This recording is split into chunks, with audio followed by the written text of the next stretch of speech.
I was not a good student in school, so I decided that I would go to the Marine Corps. But I was only 16, and I thought I'd have a problem, but I guess I didn't.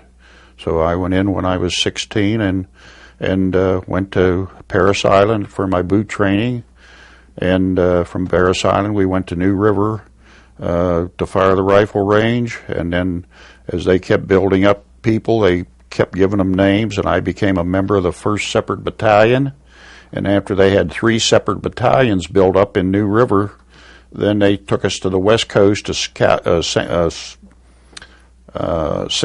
Camp Pendleton, just outside of San Diego, and we became the 1st Regiment of the 24th Marines, and that's when they formed the 4th Marine Division, which took about 16,000 men. They had to put it together. So we done our training there, and we left the States in January of 44, and was the 1st Marine Division to go from American soil, which was San Diego, and we landed right on Japanese soil. The first 2 islands that we landed on was Roy and Namur. They were both Japanese territories, and so that was quite an achievement, I guess. But after that, our base camp, they had set it up that we would be a base camp in Maui, which is part of the Hawaiian chain. And there we would take on our replacements, because after every operation, every D-Day, you lose people. And then the battle goes on for weeks, and then you lose more people. So you have to be built back up. And we would build up after every battle. After Roy and Namur, the next battle was Saipan in the Mariana Group. And then Tinian. We didn't go back to Maui, that one, because the islands were pretty close together. And we just went back into our Higgins boats and went to Tinian, and we took care of it. That was in the Mariana Group, and the Japanese had taken control of them. They didn't own them. They declared them theirs by the war. Well, in 1944, we moved in and liberated them from that situation. Probably the Japanese were trained to be terrible people.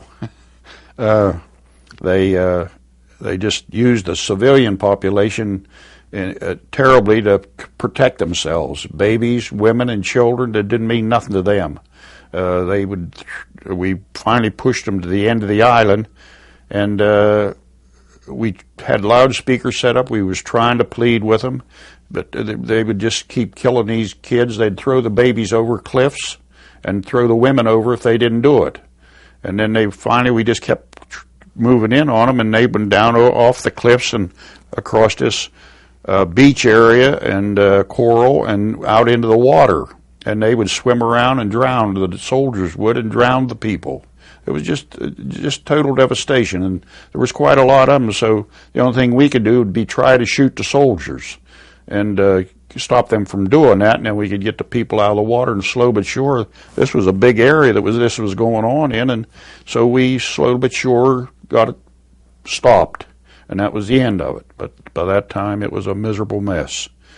After Saipan, like I said, we went straight over to Tinian and liberated it, and then we went back. We needed replacements, so we went back to Maui again and started taking our replacements for another invasion. And we have no idea where we're going at any time. We're just doing this. And nobody tells you nothing until almost D-Day. But we took on our replacements, and we got on the boats, and we went and had a couple of practice runs on different beaches, friendly beaches, because we have new people, and that's why you have to do that. By this time, I had 3 D-Days under my belt, and so they depend on the older guys to train the younger guys to build up their courage, because they just weren't used to it. and we made a couple of dry runs on one of the islands there in the Hawaiian chain, and then we went to. They told us after we got back out of the practice runs, they said, "Now here's where you're going to go," and they had big maps of Iwo Jima, and nobody had ever heard of that, and it was just a 4 square mile island, but it had an airstrip. And the airstrip was what we were after primarily, because our B-29s was flying from Tinian, which we had just captured. It had a nice airport. And so the B-29s would take off from there and go and bomb Tokyo and Japan proper. But they couldn't get back because of the fuel and also because of the Japanese planes intercepting them and fighting with them. And so therefore, they say that by taking the island of Iwo Jima, which is just 4 square miles of nothing, that we saved about 30,000 air lives of people in those B-29s. But anyway, one of them landed while the battle was still going on. We got that airstrip. We in about 5 days we passed that airstrip on there on Iwo, and we was able to get the Seabees in there and get it leveled off enough for a B-29 to land. And he landed and he took off, but he made it back. So it was working. But Iwo was such a small place, and it was was manned by 22,000 Japanese, and they lived mostly underground. There was nothing above ground that looked like a building, and there was no trees. There was nothing but coral and sand. And the coral and the sand, it's all volcanic. You couldn't sit down on the ground or your hind end would burn off. You'd have to sit on your helmet, just stuff like that if you did have a place to sit. But it was very tight quarters on everything, and the Japanese had it well defended, well satisfied that they just pull the trigger on a gun and load it, and that shell they knew right where it was going to land because they had all that time to do this. But anyway, we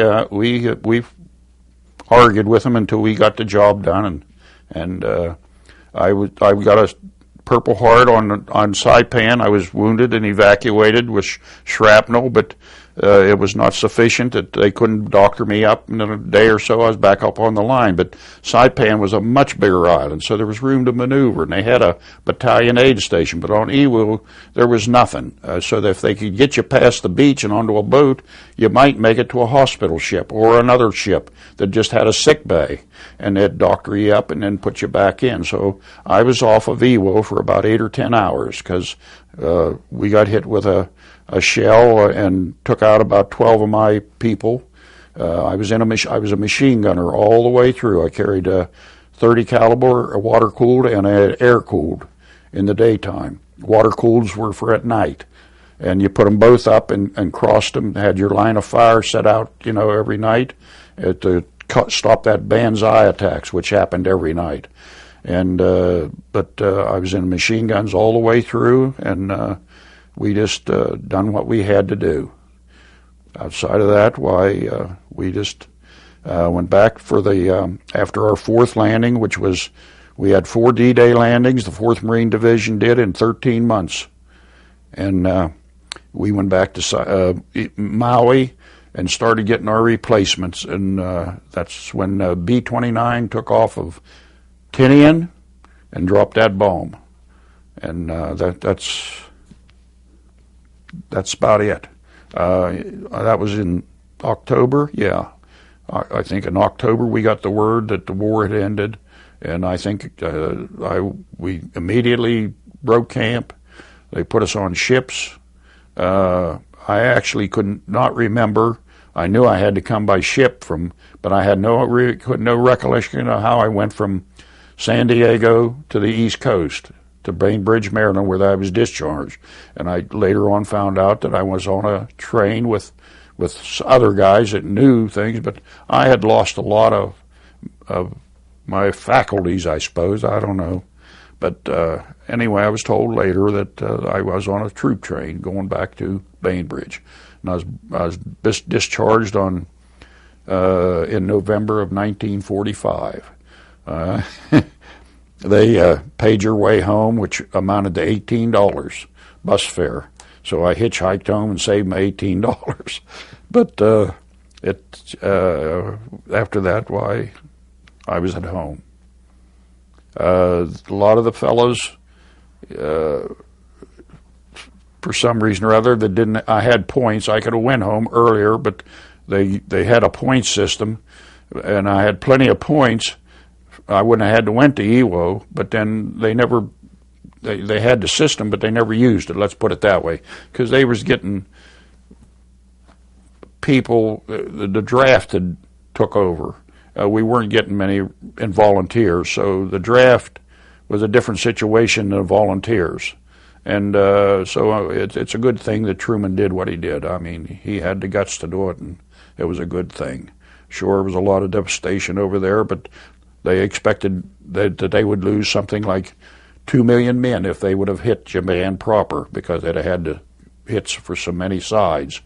Because a lot of people there, you know what I mean, they're like lice. And that's the way it is. But so it's a good thing that that he dropped it.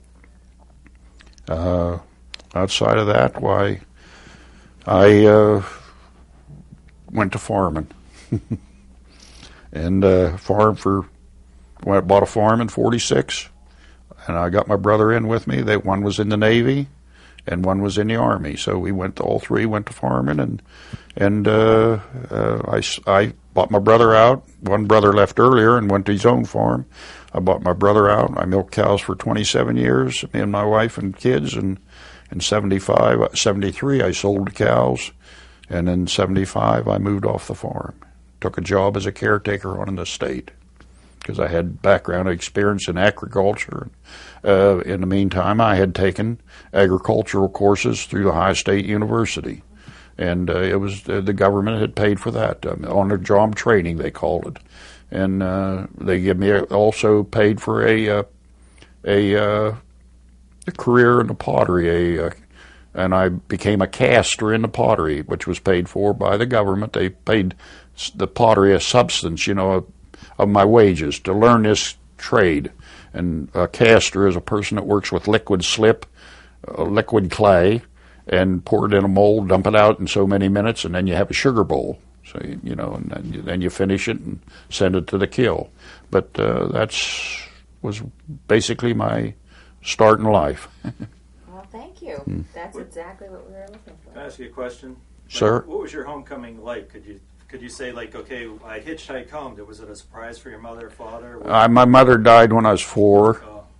And that's one reason why I went into the service. I didn't have no problem with a family, you know what I mean? My brothers, sure, but they were both married and raising children, and so I didn't have much guidance, only on my own. And I was living on a farm, working for the farmer. He was in Pittsburgh, and I was on his farm there in Wellsville, and he was a gentleman farmer, so to say. And I had to do the work in the morning and then go to high school, and then come home in the evening and do the work, and that's the way life was. You had to work for a living.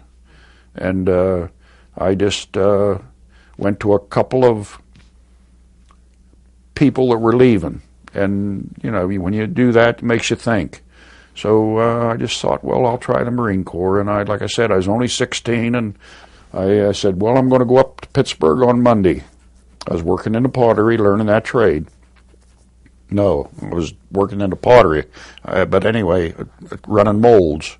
And I said, I'll go to Pittsburgh Monday, and they said, you go back home with these 2 pieces of paper and have your dad sign it and your chief of police of the city. And that time I was across the river from Liverpool and living in Chester, West Virginia. And the old chief of police was Doc Lyons. And he signed that paper. My dad signed that paper, and they said, bring your birth certificate. Well, I took them back, give it to the 2 pieces of paper, kept the birth certificate in my pocket, and nothing was said until I was almost through boot camp. And they called me in, and they said, do you want out of the Marine Corps? Oh, they laid my birth certificate down on the table and said, do you know what that paper is? And I said, yeah. And they said, do you want out of the Marine Corps? And I said, no. So I wasn't giving them no trouble. I was not big, but I was 144 pound and a farm boy, and I knew what it was to work. So I didn't have the trouble a lot of the other kids did out of New York and places like that, because they didn't know straight up. It's just amazing how sections of the country differ from others.